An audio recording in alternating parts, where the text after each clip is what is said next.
What's up, fans? Our partners here at Bet Online continue to be the number one source for all your betting needs and sports info. Find all the latest odds, news, sports developments, including this year's NBA Finals, NHL hockey conference finals, Major League Baseball, and the latest fighting news, even next season's early NFL futures. Head to the website or use your mobile device to sign up today to receive your 50% welcome bonus on your first deposit. Use our promo code BELIEVE, BLEAV, to get the bonus and get into the action. Bet online where the game starts. Not only does this Bet Online sponsor the Bossman Show, they'll sponsor you too. Get it, bet online today because the Boss Man said so.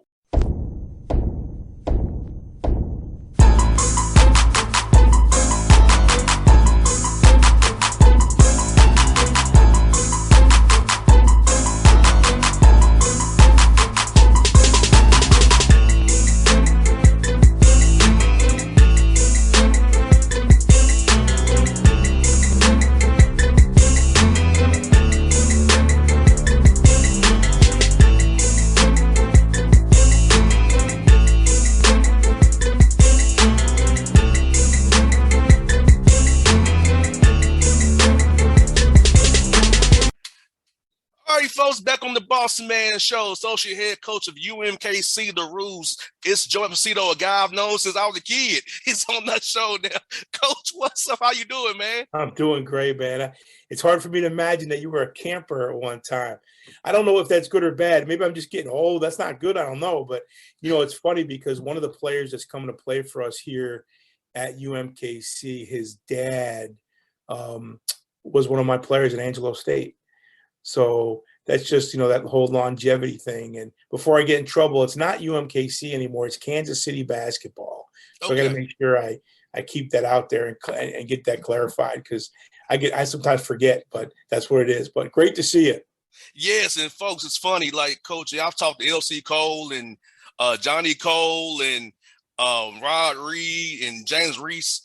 I was all you all's camps as a kid, so it's now having you all on my show. It's like full circle. Like I'm getting older, and you all getting older too.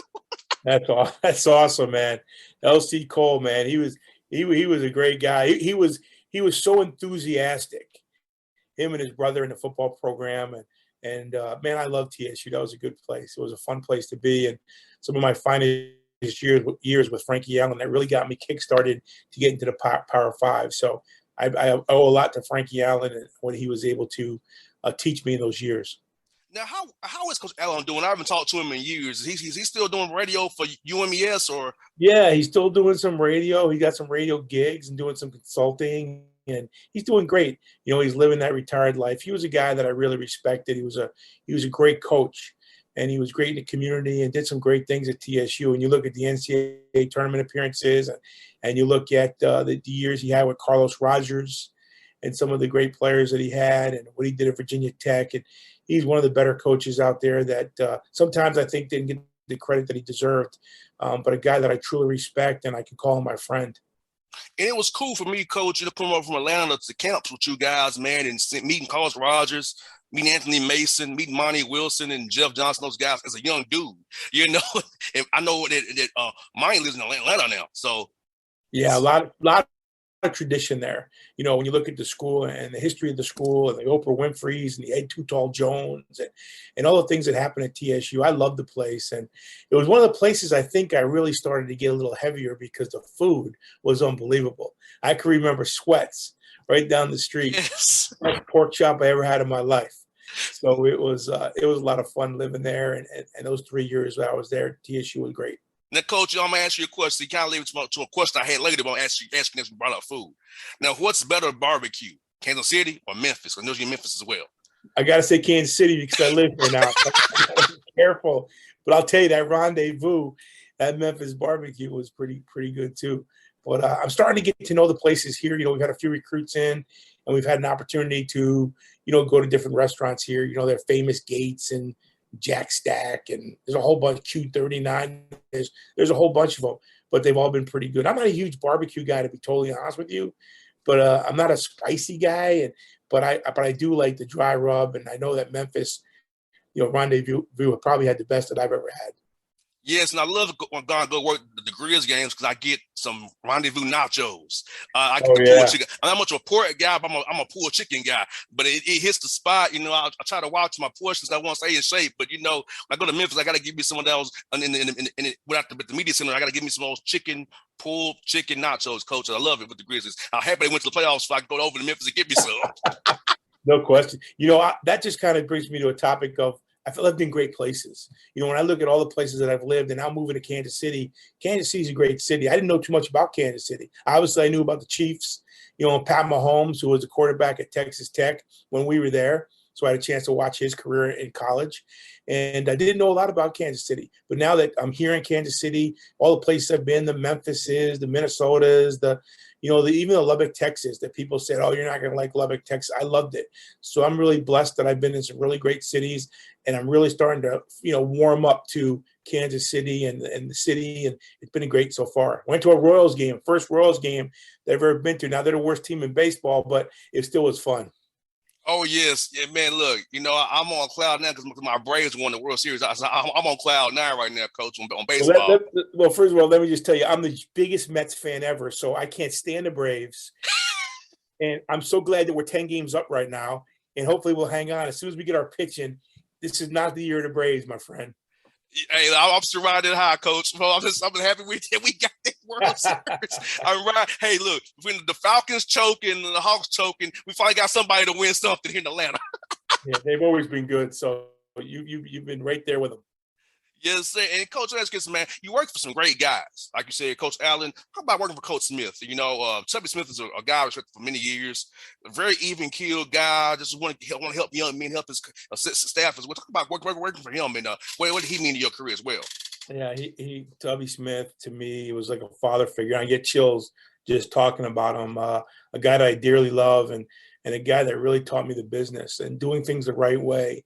And that, it's not all about the things that people think college basketball is about. It's about helping young men develop and having the opportunity to watch them grow as individuals and as student athletes. And, Tubby was a by the book guy. I mean, there was no ideas of ever us going out there and cheating or doing anything that we weren't supposed to do. We were by the rules, and I really respected that. One of his favorite sayings was, the softest pillow at night is a clear conscience. When you go to bed at night working for Tubby Smith, you're doing everything the right way. And he just helped me in so many ways. When I was with him, I went through a divorce, and that was something that he was right there for me, with my kids and everything. And I'm remarried now, and second time's always better, my friend. I can tell you that. So I've been blessed with a beautiful wife and just a great situation. But Tubby was there through all of it. My dad died.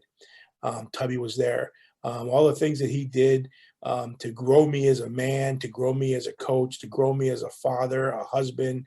I'm indebted to him. I think arguably the best college basketball coach to ever coach the game, and by far the best overall coach. And I mean that in every aspect of his game. I loved him to death, and I do miss working with him, but we stay in contact.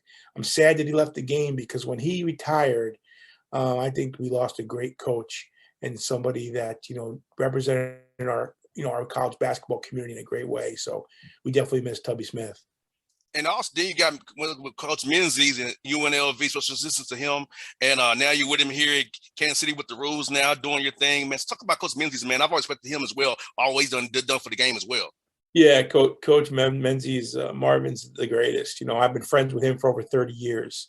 I can remember when I was head coach at Angelo State, and I recruited a couple of his players, and he was the assistant coach at Santa Monica Junior College, and that's how we met. And we stayed friends ever since.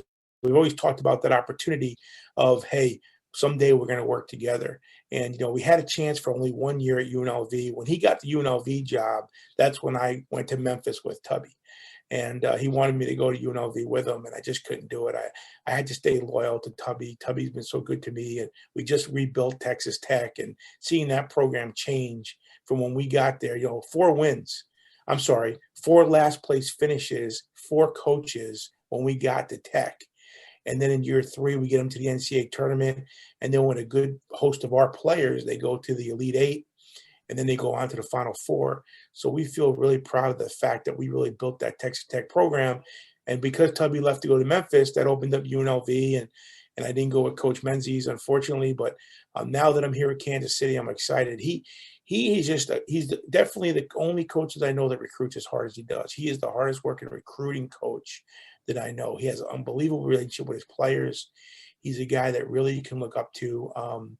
Every day's been fun so far since we've been here. We're actually living together right now in a hotel.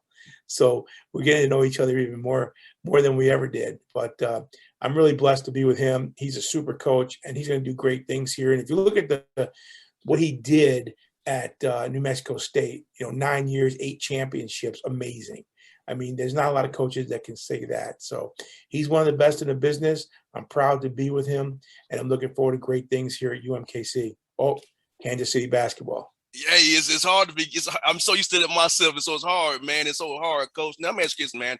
How has the game changed since you got into the game in the early '80s? Because I feel like it's just how is it for you seeing the game has changed all these years? What's your opinion about the game, where it is, where it was, and where it is now? Yeah, the game has totally changed. When I got in the 80s, it's just a different game. One of the biggest differences is that kids are just different. There's so many things happening to them now. And I think you can attribute a lot of that to social media. There's so much pressure about, how many likes do I have, and how many followers do I have? And they're all trying to press other people. And, I think there's a lot of things that I don't like about the game at this point. I'm not a huge fan of the portal. I'm not a huge fan of the portal. I think that the portal is a way for kids to quit and move on. And everybody's, just right. As soon as something doesn't go right, they push the reset button, just like when they're playing Xbox, whatever, PS2 or whatever they're doing. When the game's not going well and they're losing a game on that, you just push reset. And that's not reality. That's not life. And seeing all these kids transferring and all these kids going and trying to find something better. And, whatever happened to just digging down and just working harder and being the best you can. And, I don't like that whole avenue of teaching kids to quit. But, you have to adjust. If you're going to be in the business as long as I've been and as long as some of these other coaches have been, and it's all about longevity. And this is year 36 for me. And when I look at it, I've got to adapt to the type of kids there are today. And I think the kids nowadays just need to be pushed differently. I think they understand differently. I think you got to show them more. You got to show them more video. You got to show them more and teach them more. You can't, these kids never have seen Michael Jordan play. They don't even know who Larry Bird is. I mean, when you ask them questions, even Tubby Smith, some of them, who you worked for Tubby Smith, who's he? They were born after he won the national championship in Kentucky. So when you look at the generation and it's hard to be a young kid now. There's no doubt, because you're criticized on social media and they have a lot to deal with. So I think it's a different game, but you have to adapt and change or you can't make it in this business. And I've been fortunate enough to be able to do that. And that's been probably why I've continued to have success coaching. And Coach, I'll talk about the schemes. I feel like a lot of the NBA schemes and international schemes are not coming to college basketball more and more, with some of the guys from that background coming to coach in college basketball. That's for you as a coach who started in the 80s. How have the schemes now changed as well for you guys to kind of prepare for it? Yeah, the game's changed. I mean, there's a lot of differences, even in the NBA game. How many true centers are there? You talk about, anytime you're watching an NBA game, a lot of these guys now, the bigger guys in the game could step out, there's a lot of pick and roll action. There's a lot of pick and pop action. And there's a lot more perimeter play than there was in the past as far as bigs. I mean, that's kind of changed, that kind of scheme. I think the game's a lot faster than it was when I first got into business. I think the players are stronger, more athletic. There's so many advances in just the strength and conditioning part. And now that we can take care of kids as far as feeding them and giving them proper nutrition and the proper things they need to grow their bodies, I think you're seeing a bigger transformation of players when they enter in their freshman year to their senior year. You're seeing their bodies just get stronger and bigger and faster. And so I think that all has to do with the evolution of strength and conditioning and what these strength and conditioning coaches are able to produce and do. So the game's changing. It's definitely a faster game. There's way more pick and rolls, pick and pops that have ever been. Screening action is something that you see way more of nowadays than back when I first started. And then just the technology, analytics is changing the game as well. There's so much stuff out there about analytics. it's crazy. It's almost to the point of just ridiculous. They can tell you almost anything, combinations and who's out there with who, and how many times you scored doing this and how many times you scored doing that. And all these programs really make you dig into how they can help you better your team. And all the video and all this incredible stuff we have here that, they can recognize the kid's face on the court and follow them around, and just shot trackers and watching them and video. Everything you can do now is amazing. So kids today have a lot of advantages because they can really be, a student of the game and see everything that they're doing wrong and get themselves better. And Coach, for you in your career, what has Atlanta meant to you for us finding diamond and rough guys? Because everybody can't go to Georgia Tech in Georgia. They're here in Atlanta. So talk about recruiting in Georgia, recruiting Atlanta, and specifically about how the culture here and how the AAU programs are and high school coaching is, and finding guys who are prepared to play college ball for you day one, rather than have to get them into that mode. I think Atlanta is one of the hotbeds of high school basketball. I've been really fortunate. I've signed, probably about 20 kids out of Atlanta. I can remember back in the day, guys like Jamie Roberts, and these are guys that were in Albany, Georgia, Keith and Kevin Samuel. And just a couple of years ago, Victor Inu, we signed at Memphis. He was a Memphis kid. I'm sorry, not a Memphis kid, an Atlanta kid. Going up to Norcross High School and recruiting that area. And, Tubby got a great one at Norcross when you look at Jody Meeks. There's always been really good players that came out of Atlanta. I really appreciate the high school coaches there. I think it's a great place. I think from the Atlantic Celtics, and all those organizations that have been around since I started coaching, there's been great players out of the state. So I do follow Atlanta basketball. I definitely do. I know a lot of coaches there. And Jabari Smith, I had a chance to coach him just last summer. I was a high school coach, so I was able to coach in the Bengals All-American game, and he was on my team. And seeing him develop, I watched him in high school develop, and he may be the first pick in the NBA draft this year, or he'll definitely be in the top 2 or 3. The players that have been created out of Atlanta have been incredible, and I'm a big Josh Pastner fan, so I'm hoping that he continues to what he's done at Georgia Tech's been fantastic, and I hope he can continue to grow that program because he's got a big time home base there with a lot of great players. Hey, he's a great guy. I feel like we're blessed here in Atlanta. I mean, we have my man Amir Abdul-Rahim up the road in Kennesaw. We got Josh right here in the city. We got Greg Gary down there in Macon. We got Mike White up there in Georgia. So I feel like also Brian Berg get down there in Statesboro. So I feel like our D1 schools got some great guys in the position right now, and I feel like kids gonna have a lot of options now. But I love them all, and I hate when they lose. They're all good guys to me. Yeah, they are, and all those guys. Some of those guys are younger coaches, like Brian Berg. I can remember he was at Texas Tech, and Greg. He was I believe he was at Purdue. So a lot of those guys have really developed and gotten better, and it's a great state for basketball. It's one of the best. And I feel like to any Atlanta kid listening to the show, I've known Coach Joe for years, so I'm going to give him my approval. Go play for the Roos in Kansas City. He's a great guy. He'll take care of you. I'll tell you, I'll put it out there. I've known him for years. This is a good guy. He'll take good care of you. Well, I appreciate that, and I think we're doing something special here. We're doing it the right way. We've got a great group of guys coming in. We're excited about the kids returning and the kids that we brought in, and we're looking forward to a really good year and building, as I call BAM, building a monster. That's been my montage since I got to Texas Tech. Hashtag BAM, and it's all about building, getting better every day, trying to really do a good job of mastering your craft. And as soon as I feel like I'm not learning anymore and I'm not enthusiastic about the game, it'll be time to step away. But right now I got tons of gas in my tank, and I'm looking forward to building this program into a great program with Coach Menzies. And Coach Joe, tell me about your show in Vegas. Coach Joe Knows on Fridays, man. Tell me about that segment. Now, how did it end up getting started? Yeah, that was kind of a deal where I got out there and I was coaching in Vegas with Coach Menzies, and I got a chance to meet some people that worked with ESPN and Cofield and Company is a show that's out there. It's one of the top sports shows in Vegas for sure, and in the country. And I got a chance to get on there a couple times with them, as it kind of just kept getting better and better and better. And then when we left the job at UNLV, I was just sitting out doing nothing, and they said, "Man, you should come on our show." And it just blew up, and it turned into the Coach Joe Knows show. And we did it on we changed the days. I did a lot more, obviously, back then when I was living in Vegas, because I get to the studio and stuff. But I absolutely loved it.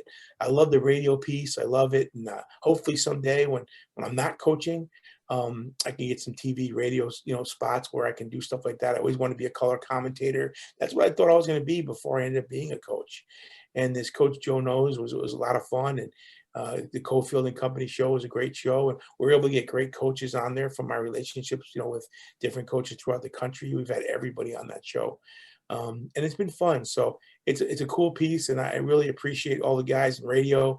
They used to say, I have a face for radio. I don't know if that's a compliment or not, but that's not coach.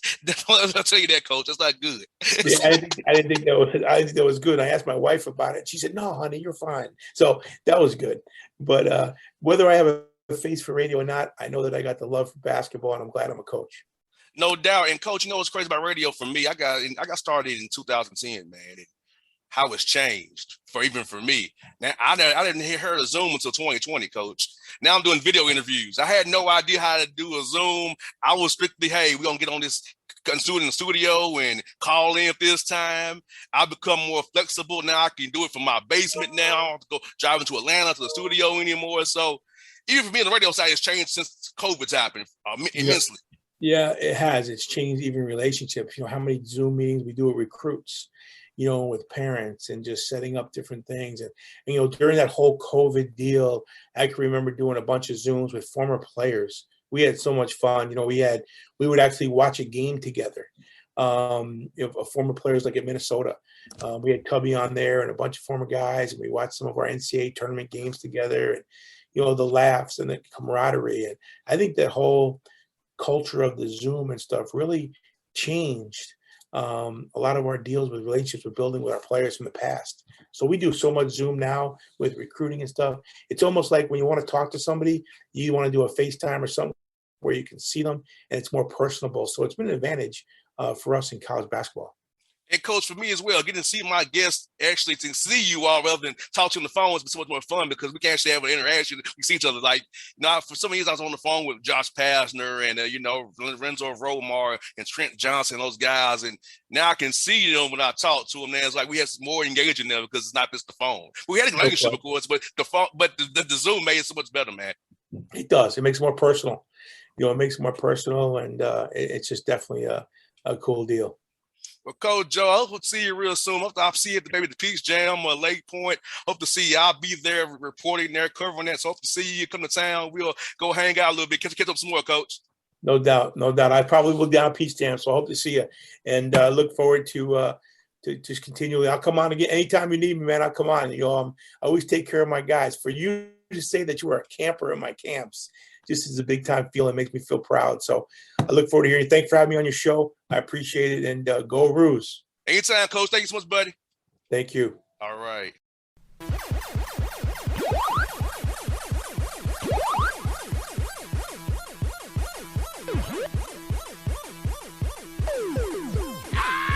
What's up, fans? Our partners here at Bet Online continue to be the number one source for all your betting needs and sports info.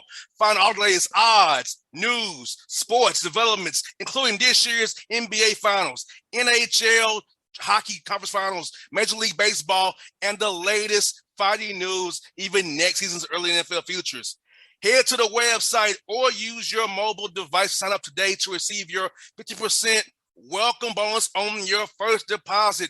Use our promo code BELIEVE, BLEAV, to get the bonus and get into the action. Bet online where the game starts. Not only does this Bet Online sponsor the Bossman Show, they'll sponsor you too. Bet online today because the Boss Man said so.